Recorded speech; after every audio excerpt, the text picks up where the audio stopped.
Hi, I'm Stewart Spinks and welcome to episode 113 of my podcast, Beekeeping Short and Sweet. Our honey extraction has begun, the sun continues to shine, and we start moving bees back to their summer sites this weekend. Also, my queen rearing plans kick in, so do stay tuned.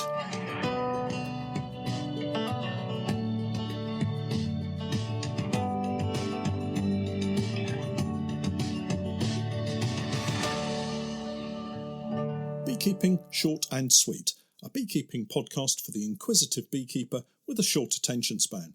A beekeeper, in fact, just like me. I'm grateful to Honeypore Hives for sponsoring in part our podcast for this season.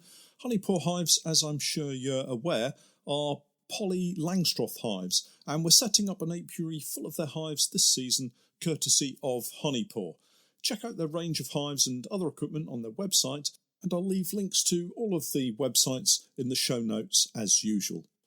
Honeypore Hives, designed by beekeepers for beekeepers. Welcome back to the podcast. It's been an exciting week of beekeeping with a few heart-in-the-mouth moments with the new queens I was introducing last week.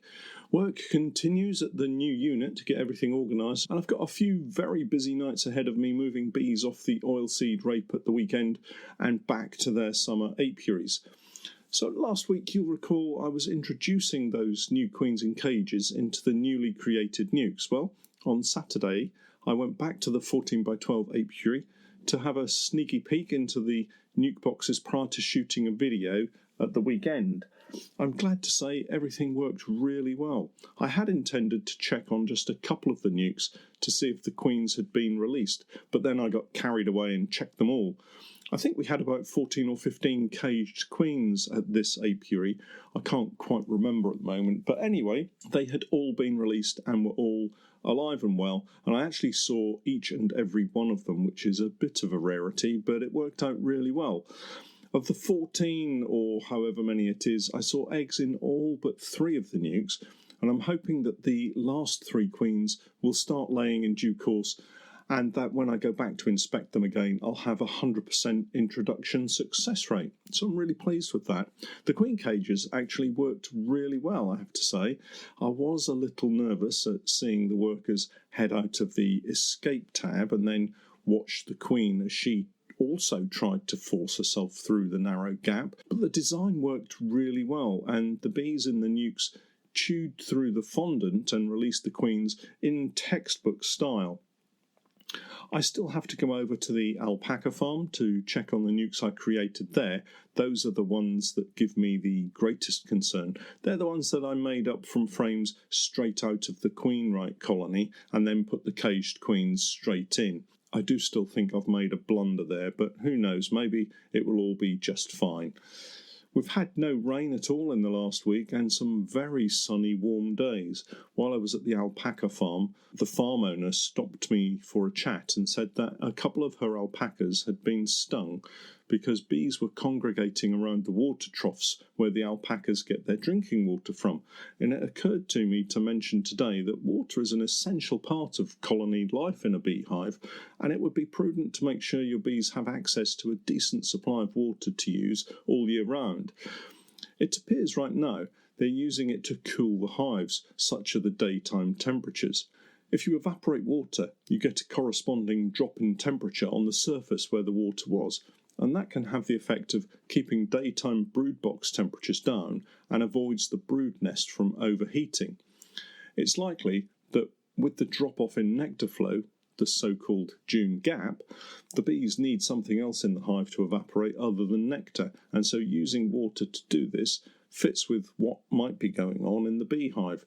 On the subject of the June gap, while there are brambles in flower right now, the very earliest brambles have been flowering for a week or so now, it's still likely that there's not enough forage to keep a large colony fed, and unless you've left them with some early season honey, they may find going really tough to the point of colony starvation. This is where brood nest inspections are important, not just for checking that the colony isn't going to swarm or for looking at the health of the colony. When you inspect, you should also make a mental note of where the colony is storing its honey and pollen. I've had colonies bursting out of the brood box with wall-to-wall brood, yet not a drop of pollen or honey stored in any of those frames. If I'd taken all the supers off them, they would surely have starved over the course of a week.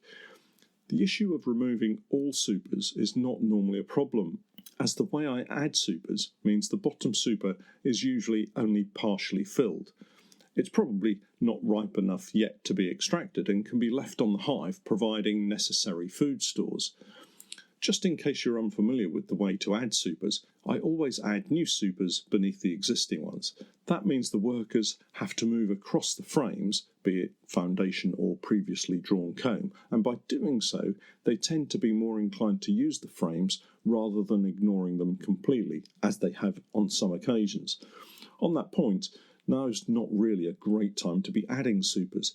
The lack of forage means the bees just don't have any excess to put into empty supers, and they will more than likely sit on top of the brood box, being ignored. Of course, all the usual rules apply here. Your local conditions might mean that in fact you do have the need for a super and the bees will use it. You must be guided by what you see happening within your hive, and if the brood box is getting clogged up with nectar to the point that the queen has nowhere to lay eggs, then perhaps a super is the right way forward. That said, this week for sure the weather is on the change, and with it being cooler, the bees will no doubt start to eat their way through the stores they have ready just for such an occasion, and that's fine. The drop in forage won't last for long, and if we get a reasonable amount of rainfall, it will really boost the amount of nectar available to the bees as our summer season gets underway. I'm not sure that here in Norfolk we're going to get a great deal of rain, but every little bit will be welcome. Interestingly, it always seems to rain just as our peony in the back garden flowers. It's a plant that has giant flowers, and it always seems to get a bashing right when it looks at its best. Changing the topic for a moment, the allotment is looking fantastic. Although I'm getting to the point where I'm happy to stop eating asparagus, there's only so much of that stuff I can eat. The good news is everything else is growing well. Unfortunately, it also means the weeds are catching up, and I'm running out of time to spend any meaningful period pulling them out.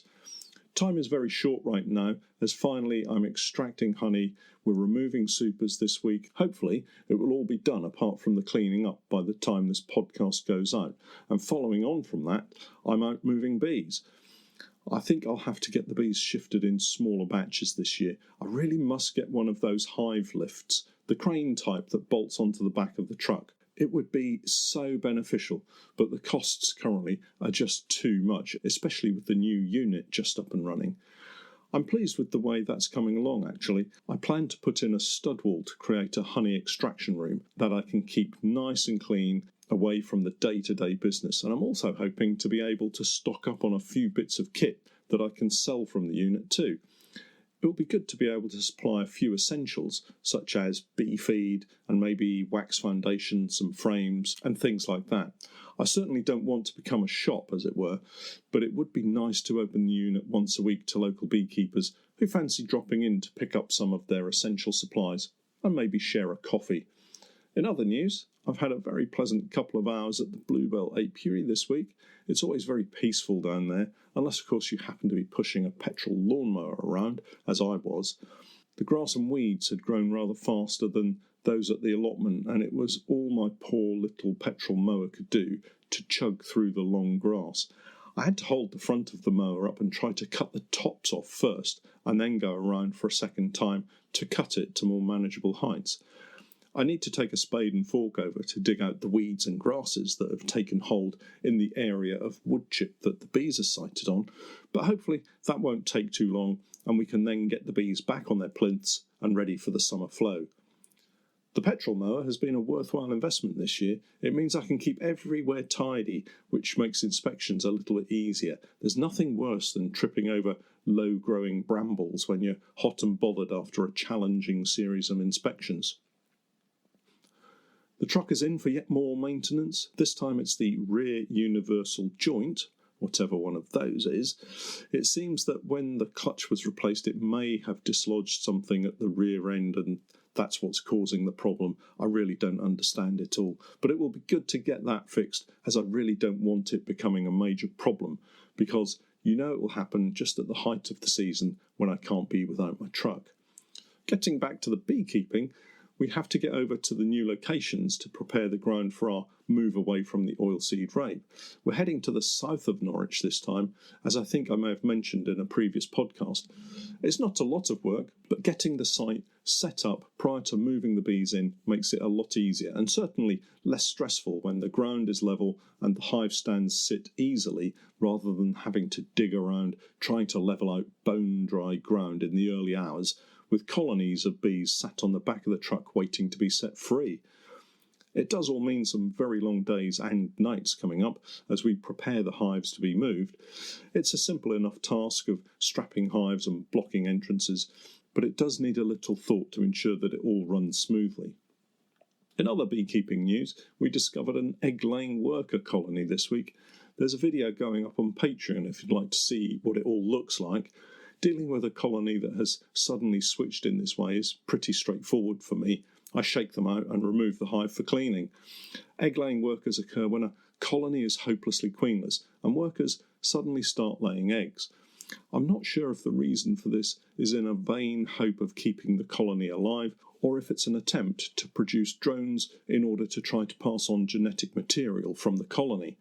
Either way, workers compete with each other to lay eggs, and you find multiple numbers of eggs laid in each cell. This isn't the same as a new queen laying 2 or 3 eggs in a cell as she gets started with her egg laying.